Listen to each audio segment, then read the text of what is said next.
Yang pertama, sisi positifnya yaitu bisa dilakukan dimanapun. Kita bisa kuliah dimanapun dan kapanpun, asal ada media, asal ada HP, asal ada laptop. Kita bisa sambil makan atau bisa sambil selonjoran, ya, atau bahkan bisa sambil di luar, sambil beraktivitas, kita sambil berkuliah. Dan kita bisa melakukan aktivitas lain seperti memasak ataupun membersihkan kamar, mencuci atau hal-hal lainnya. Lalu yang kedua, tingkat kehadiran lebih tinggi. Ya, karena online, setiap mahasiswa pasti hadir, pasti mengisi absensi. Tidak ada yang absen, tidak ada yang alfa. Pasti semuanya hadir. Tapi apakah hadirnya itu mendengarkan penjelasan dari dosen? Yaitu kembali lagi kepada diri kita dan juga mahasiswa tersebut. Lalu yang ketiga, kita bisa membantu orang tua, bisa membantu pekerjaan orang tua di rumah, seperti membantu menyiram tanaman, mengepel, mencuci, pokoknya bisa mengurangi beban orang tua di rumah.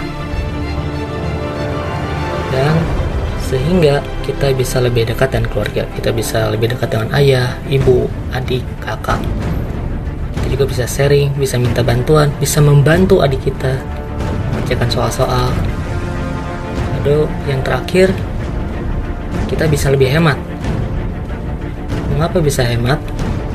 Ya, karena mayoritas mahasiswa yang ada di Indonesia merupakan anak rantau. Dan dikarenakan kuliah daring di rumah, itu harus di rumah saja, maka mereka bisa menabung, bisa menyisihkan uang kos mereka, uang transportasi, uang makan pada hal-hal yang lebih penting. Jadi ada 4 poin positif kuliah daring. Nah, lalu selanjutnya kita ke poin negatifnya. Nah, di sini sisi negatifnya sangat konkret, bisa saya rasakan sendiri. Yang pertama adalah permasalahan kuota, jaringan, dan juga kualitas sinyal. Tidak semua wilayah di Indonesia ini 4G, maka bersyukurlah bagi kita, bagi kalian, bagi kamu yang hidup di kota yang jaringannya 4G. Banyak saudara-saudara kita, kawan-kawan kita yang hidupnya di desa.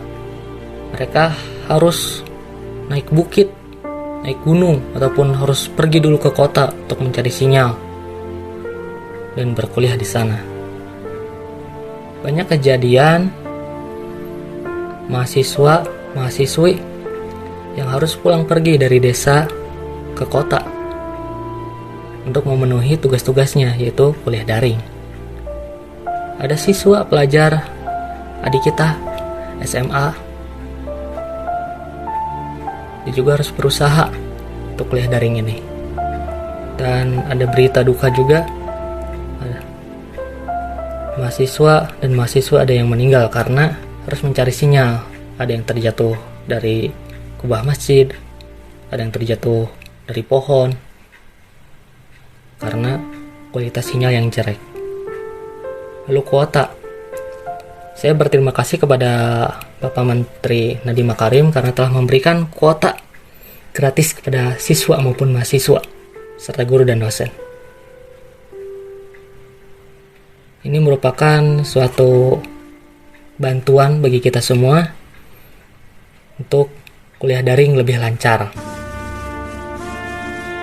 Nah, akan tetapi banyak kuota yang tidak bisa dipakai. Nah, ini yang saya sesalkan. Dan bahkan ada beberapa kampus yang tidak mendaftarkan mahasiswa maupun mahasiswinya mendapatkan kuota gratis. Nah, ini masih permasalahan kita semua. Lalu yang kedua, sulit memahami pelajaran. Pada tatap muka, apalagi online, kita juga sulit untuk memahami pelajaran yang diberikan oleh dosen kita.